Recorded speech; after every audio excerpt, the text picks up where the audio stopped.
Hey, what's up, everybody? This is Dante Fortson here with the Urban Apologist Challenge, a ministry ending game of truth. So, I decided after watching Sister Cherry's latest live stream, in which Vocab was the moderator, I decided that it would be interesting to kind of test the urban apologists and see how honest they are. Now they love to throw around who is Christian and who is not Christian and how a Christian should behave and how a Christian should act. And they've been very hypocritical in presenting the evidence of the Jersey City shooter. They will not associate themselves in all Christianity with any white male Christians who shoot up theaters or shoot up events.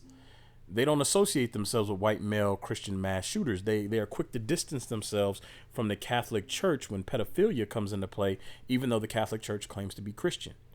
And yet, when it comes to other people, they don't allow this distancing. They say, well, you can't distance yourself from it because he believed it, so all Israelites believe it. And this is just not honest. It's not true. But during her latest live broadcast, which is probably still going because she does those 10 and 12-hour broadcasts, one of the things she said is that I present fake information. Okay, fine. Then her guest co-signed that. I'm going to leave a link to her latest live video in the description so you guys can go verify this for yourself. Her guest co-signed it and said that I present fake information. Okay. Vocab was in the chat as the moderator and he didn't say anything. Fine. It's simple as this. Either the information I present is fake or it's not. Either the urban apologists are telling the truth or they're not. It's simple, right? Either something is true or it's fake. Now, me, I've been consistent. I said I'm in this for the honesty of the book, the truth of the book. And if it's not the truth, I'm not going to believe it. If I find something that changes my view, I will change that view and publicly state it. So if you're not subscribed to my YouTube channel yet, make sure you subscribe. Make sure you click the notification bell. Make sure you thumbs up this video because you're going to want to, because I'm going to follow up with this. Because now the urban apologists have put themselves in a position to where I want everyone, whether you're black, white, green, orange, whatever, whether you're Christian, Muslim, urban apologist, Israelite, whatever you are, I want you to pay attention to the urban apologist's response to this video, either their lack thereof or the response that they're going to have to do if they are people of integrity, because according to them, they are Christians and they have Christian values, right? So before I get to this challenge is brought to you by undeniable full color evidence of black Israelites in the Bible. It speaks for itself. It's just evidence. There's no back and forth with the scriptures, nothing to interpret. It's just the evidence. You either got to deal with the evidence or you don't. The Black Hebrew Awakening, the final 400 years of slaves in America. It's the evidence. It's the explanation. It's the history. It's the background on everything that has led up to this point in our history. Both of these are available on Amazon. Both are available on Barnes & Noble and almost most digital platforms. Black Hebrew Awakening is only available on Kindle. So let's talk about the first piece of evidence. I'm only going to submit 2 pieces of evidence for this challenge. Only 2, because that way they won't get overwhelmed with what I'm about to challenge them to do.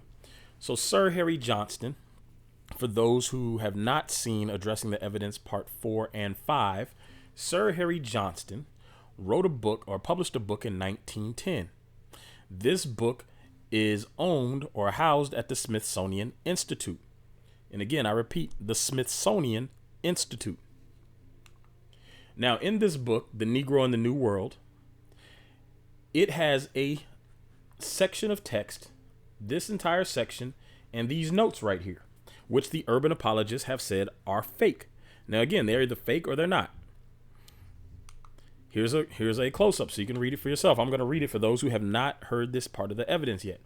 The Elamites of Mesopotamia appear to have been a Negroid people with kinky hair and to have transmitted this racial type to the Jews and Syrians. I want you to break out your Bible in Genesis 10. I want you to find out who the Elamites are descended from. It's Shem. I want you to verify that. Genesis 10, the Elamites are descended from Shem.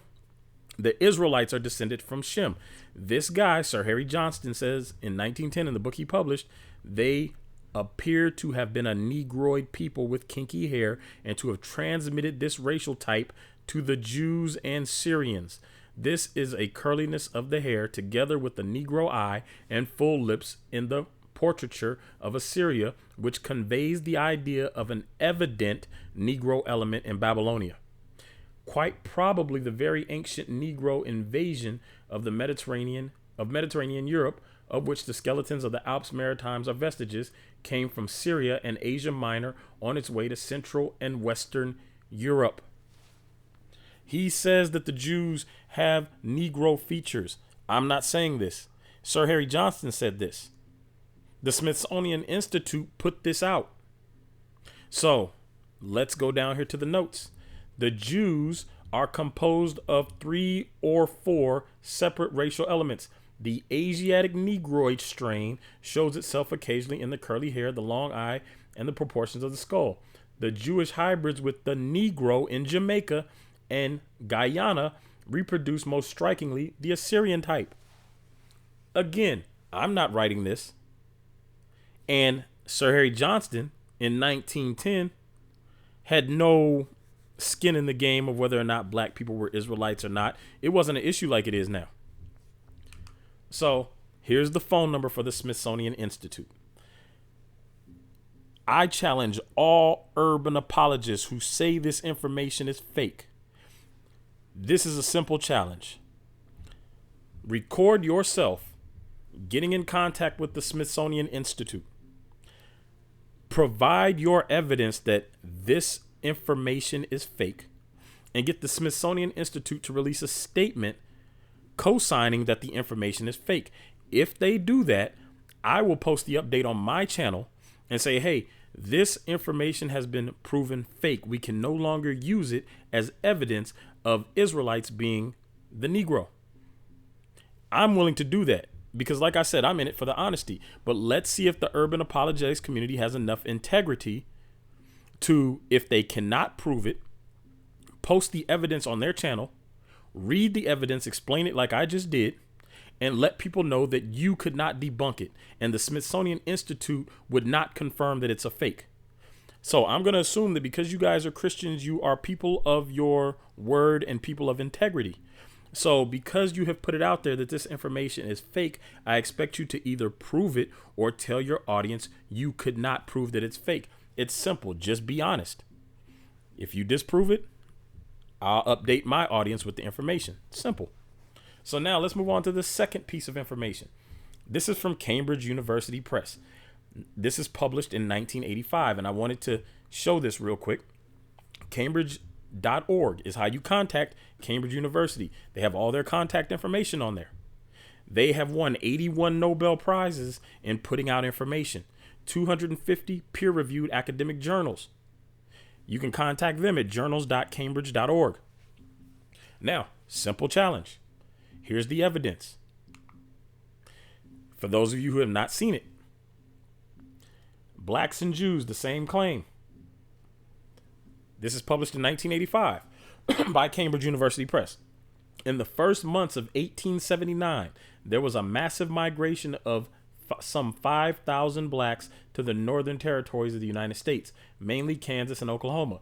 This exodus was of despairing blacks seeking a refuge, a place where their political rights would mean something, where they would be free from economic exploitation and above all from the dangerous activities of the Ku Klux Klan. One of the members of this exodus was Benjamin Pap Singleton, an elderly and colorful man who led a group of 300 blacks to Cherokee County in Kansas. There they founded a colony, Singleton's Colony. Singleton calling himself the Moses of the exodus of colored people. From 1900 onward, North and South Carolina were overrun by black preachers who were propagating a doctrine according to which the lost tribe of the house of Israel was none other than the Negroes. Although this might at first seem an odd claim, it can be seen as reflecting the beliefs that some black slaves had held during their captivity when they were interrogated on their origins. their destiny. So let me stop right there for a moment. This is Cambridge University Press, a major university, saying this might sound crazy, but this story is collaborated when we asked slaves, or when slaves were interviewed about their origins. They're telling you that this is not new. Sir Johnston is telling you, hey, the Elamites got Negroid features and they are Shemites. But anyway, let me continue with this piece of evidence. We got like 4 pages here. Let's see.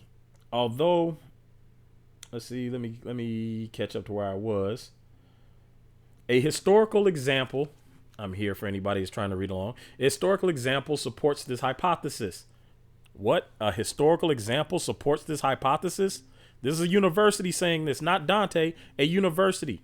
A slave uprising took place in Richmond, Virginia at the beginning of the 19th century. That's the early 1800s for those who aren't aware of how the centuries work, which was led by a slave called Gabriel Prosser, an outstanding personality who had acquired some knowledge of the Bible. He frequently referred to it in order to convince his brothers that they were the descendants of the Israelites and that God would free them from slavery as he had their ancestors. He identified himself with Samson, his favorite Bible character. Like Samson, he wore long hair as a sign given by God of the alliance made with his, and then it cuts off.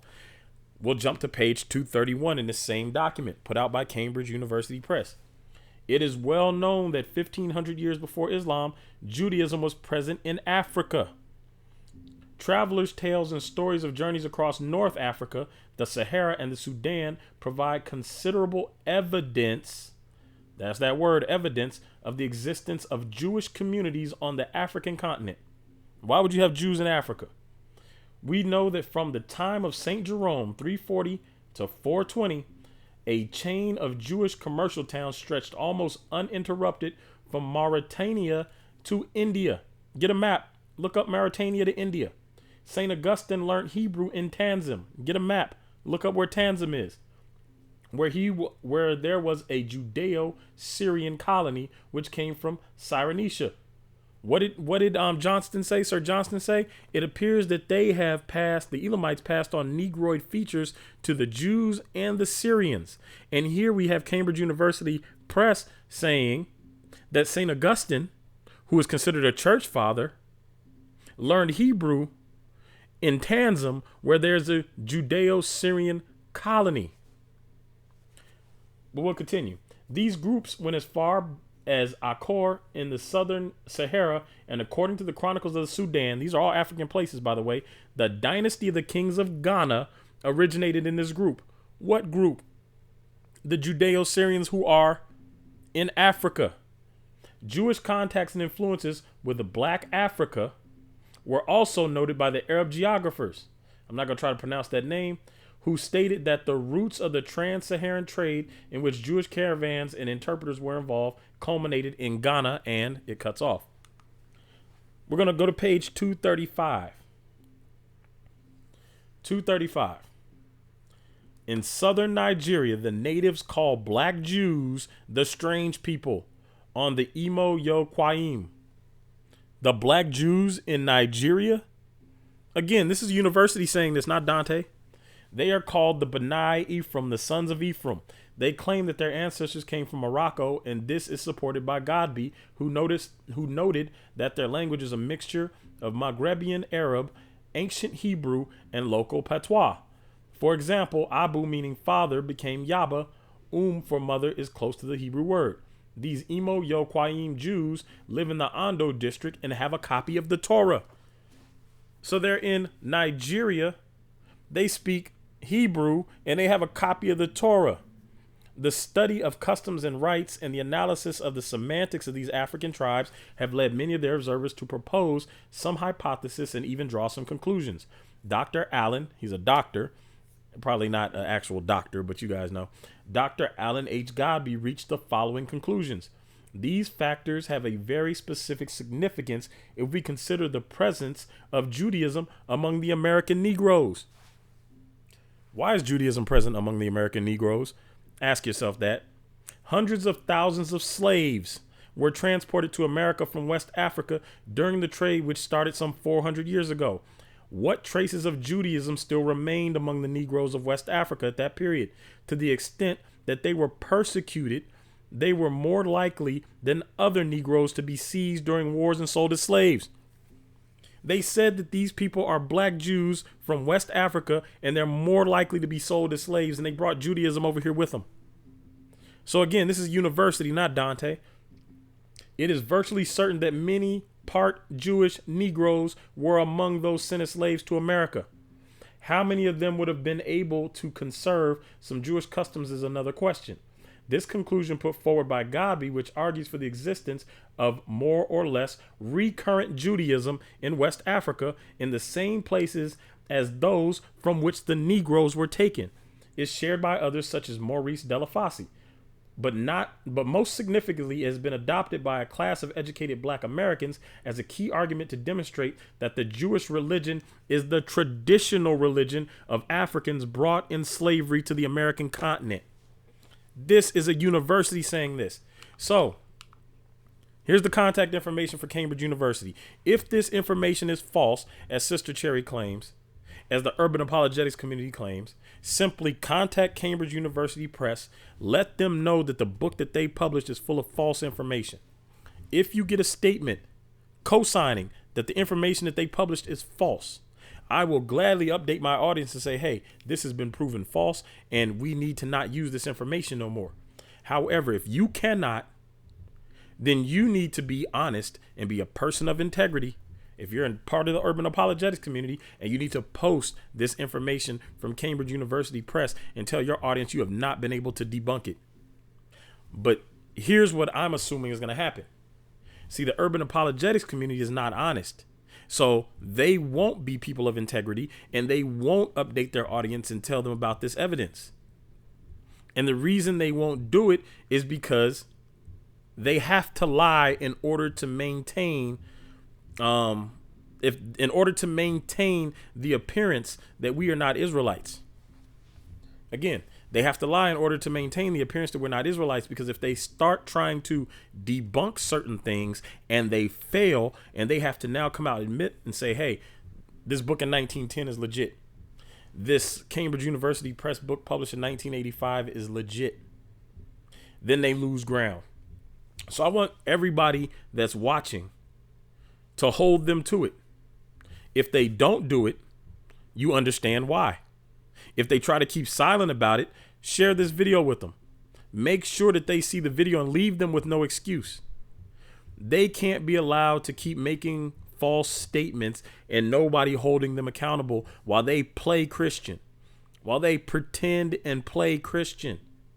They pretend and play and pretend to be people of integrity and character and all this other stuff. So let's see if they are.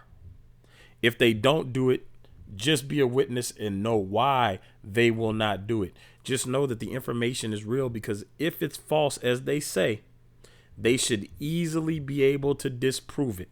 They have the contact information of the people who put it out. They could easily just contact these people, get these statements. So with that said, if you have not yet subscribed, go ahead and subscribe, hit the notification bell, because I'm going to stay on top of this and I'm going to update periodically and say, hey, still no urban apologists have taken up this challenge because they are lying and they haven't been able to disprove it. And I dare any urban apologist who cannot disprove it to be a person of integrity and post that video and share that video with me. Tag me in the video, whatever. Share it. But let us know that you are a person of your integrity and that you are willing to post a video if you cannot debunk just these two sources. Nothing else, just these two.